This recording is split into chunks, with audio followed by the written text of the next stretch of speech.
आप सल्लल्लाहु अलैहि वसल्लम पे लाखों करोड़ों दुरूद और सलाम के बाद अस्सलाम वालेकुम।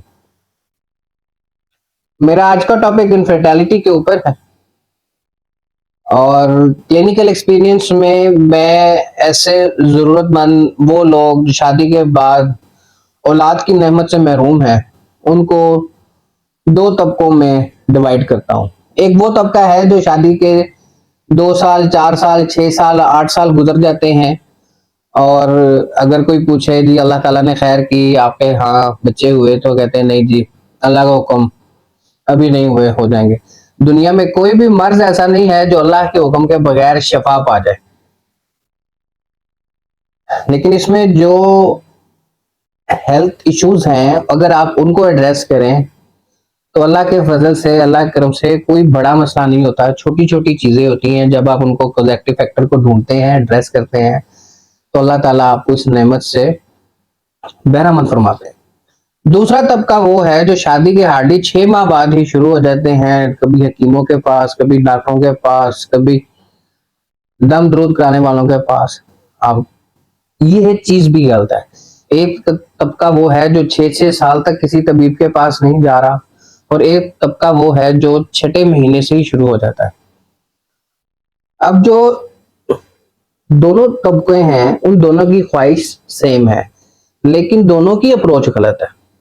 इसमें मैं आज आपसे सिर्फ छोटी छोटी कॉजेक्टिव फैक्टर के ऊपर बात करूंगा और अल्लाह के फजल से, अल्लाह के करम से क्लिनिकल एक्सपीरियंस में जो चीज आई है सिर्फ वो डिस्कस करूंगा। 2-3 महीने के अंदर अंदर अल्लाह ताला फजल करेंगे इंशाल्लाह। उसमें समझने वाली बात यह है कि जब आप छठे महीने से ही दवाइयां खानी शुरू हो जाते हैं और मेल भी खा रहा होता है, फीमेल भी खा रहा होता है और इसी असना में साल 2 साल 4 साल गुजरते हैं तो दोनों मेदे जिगर के मामलात में आ जाते हैं। चाह औलाद रहे थे और फिर अपनी ही सेहत के ऐसे लाले पड़ जाते हैं कि फिर चल सो चल का एक सिलसिला शुरू हो जाता है। कई कई बच्चियां बेटियां मेरे पास ऐसी हैं जो कई कई सालों से दवाइयां खा रही थी, जो इनफर्टिलिटी का इशू तो एक तरफ रह गया और 6 मर्ज लग गए थे। इस वक्त आपको बच्चे समझाने वाली बात सिर्फ इतनी है कि जैसे आप अगर इस केस में हैं, खुदा ना खास्ता इनफर्टिलिटी है, आपने अगर किसी डॉक्टर के पास, किसी तबीब के पास आप जाते हैं और वो आपको कहता है कि जी ये पूरी खा लें, ये गोली खा लें, अल्लाह ताला आपको शफा देंगे इंशाल्लाह ताला, बिल्कुल ठीक है। लेकिन आपने कॉजेक्टिव फैक्टर जाने बगैर दवाई नहीं खानी। कैसे नहीं खानी? आप देखें कि आप जब दवाई खा रहे हैं किसी तबीब के कहने पे, किसी हकीम के कहने पे, उन्हें बोले जी हमारे इश्यूज है, मेन इशू क्या? देखिए इसमें 2-3-4 चीजें हैं। अगर हम मेल रिपोर्ट लेते हैं और फीमेल रिपोर्ट लेते हैं, मैं आपको साइंटिफिकली 2-3-4 चीजें बेटा आपसे डिस्कस करूंगा, उनके ऊपर वर्क कर लें, उनकी मेडिसिन खा लें, इंशाल्लाह ताला 2 माह 3 माह के अंदर अंदर अल्लाह ने चाहा इंशाल्लाह ताला आप कंसीव भी करेंगे और इस नेमत से बहरामंद भी होंगे। उसमें अगर हम आते हैं मेल रिपोर्ट के, अगर हम मद्देनजर रखें तो उसमें हार्डली 2-4 चीजें होती हैं। अगर आपकी शादी को 2 साल 2.5 साल गुजर गए, आपने बच्चे शादी के 2 से 2.5 साल तक किसी किस्म का कोई टेस्ट नहीं करवाना, किसी डॉक्टर तबीब हकीम के पास नहीं जाना। जब आपके 2 से 2.5 साल गुजर जाते हैं, 2-2.5 साल गुजरने के बाद सबसे पहले मेल अपना सीमेन एनालिसिस करवाए एक अच्छी लैब से। यहाँ मेरा ये कहना इसलिए भी जरूरी है कि अच्छी लैब से, इस वजह से कि यहाँ आप किसी लैब में चले जाएं, वो आपको कहेंगे कि हम सीमेन एनालिसिस करते हैं। सीमेन एनालिसिस की बेस पे ही आपको डॉक्टर दवाई दे रहा होता है और यहाँ पे हम अच्छी लैब का इंतखाब नहीं करते अपने 2-4-6 हज़ार बचाने के लिए।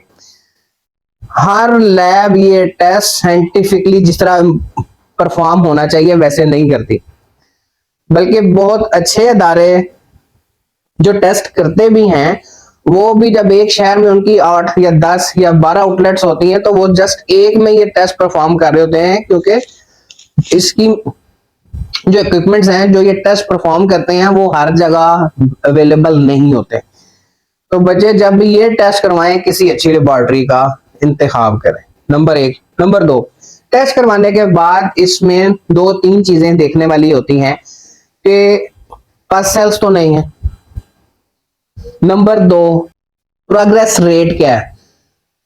नंबर 3 इनफर्टिलिटी, सीमन फर्टाइल कितना है। ये 3-4 चीजें सिर्फ हैं।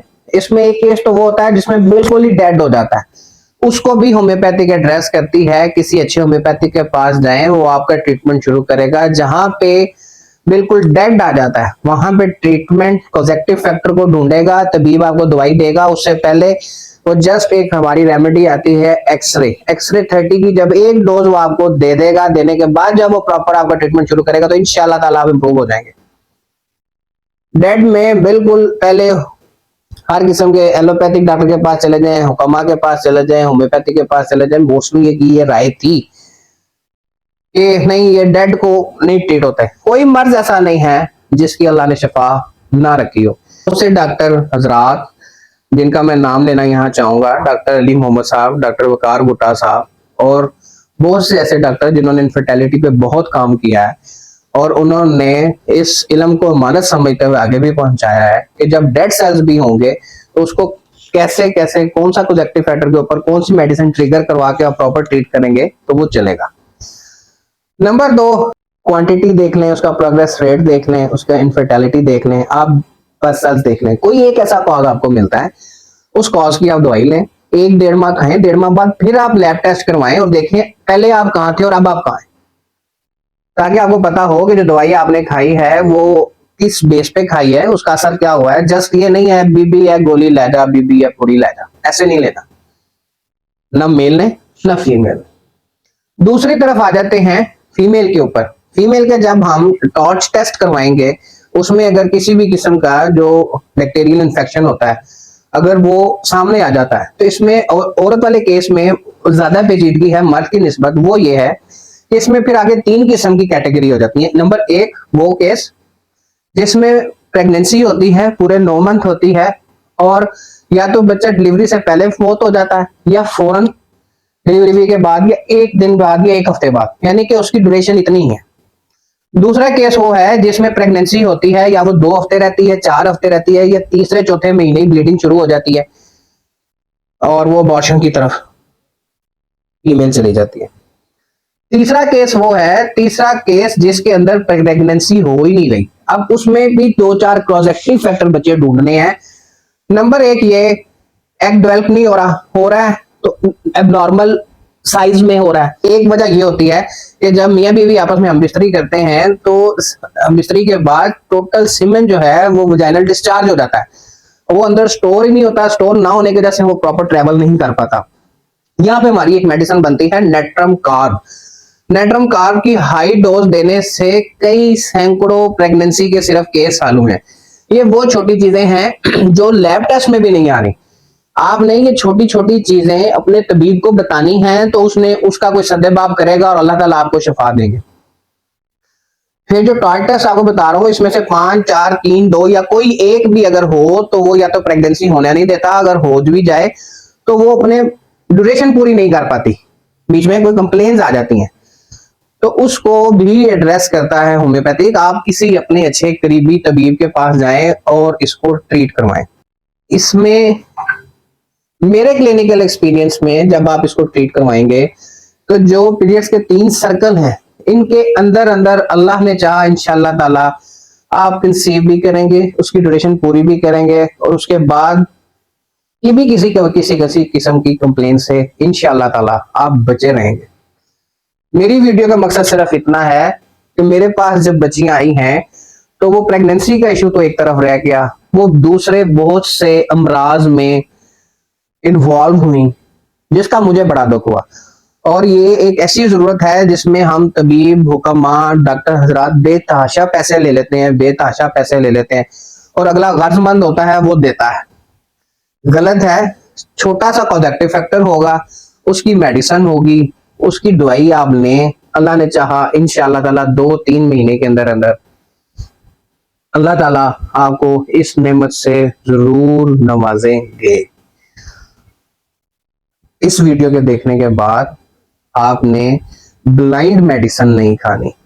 अल्लाह ताला नवाजते हैं, चाहे तो बिल्कुल कॉजेक्टिव फैक्टर कोई ना हो, लैब टेस्ट नॉर्मल हो, कुछ भी ना हो, अल्लाह ताला कुरान शरीफ में फरमाते हैं कि वो जिसे चाहे बांझ करे, जिसे चाहे औलाद दे, जिसे चाहे औलाद दे के वापस ले ले, जिसे चाहे लड़के दे, जिसे चाहे लड़कियां दे, जिसे चाहे मिले जुले दे। तो मेरे भाइयों, ये सिर्फ फकत और फकत उसी का शोबा है। हम तबीब लोग जो हैं उसमें अगर किसी किस्म की कोई हर्डल होती है तो मैं सिर्फ आज उसकी बात कर रहा हूँ। ये हम जब लैब टेस्ट करवाएंगे, जैसे अगर कोई एच pylori पॉजिटिव आ जाता है, आरएच फैक्टर पॉजिटिव आ जाता है और आप दवाई खाते हैं, दवाई खाने के बाद आप खुद 1.5 माह बाद 2 माह बाद रिपोर्ट्स करवाते हैं कि हम देखना चाहते हैं कि पहले अगर हमारी रेशो ये थी तो अब कितनी है, थायराइड पहले ये था तो अब कितना है। इसी तरह अगर मेल अपना जो है लैब टेस्ट करवाता है या फीमेल करवाती है, प्रोडक्टिव फैक्टर आता है तो 1.5-2 माह बाद आप टेस्ट करवाएं कि अब आप कहाँ खड़े हैं। अगर आप वो रत्ती फर्क नहीं है तो अपना तबीब बदल लें, लेकिन बेतहाशा दवाइयां ना खाते जाएं। और उनसे भी मेरी दरख्वास्त है जो 6 से साल 8-8 साल किसी के पास नहीं जाते और इस बात को मद्देनजर रखते हैं, अल्लाह जो जदो हुक्म होएगा करम करेगा। हीले में वसीला मेरे भाई, आप कुछ ना कुछ हिला करें, अल्लाह ताला इंशाल्लाह ताला इंशाल्लाह ताला इंशाल्लाह ताला आपकी गोल जरूर खरी करेंगे। अपनी दुआ में मुझे भी याद रखें, अपना बहुत ख्याल रखें, अपने गिरदो नवाब में अपने होने का मुस्बत सबूत देते रहें। शुक्रिया। अल्लाह हाफ़िज़।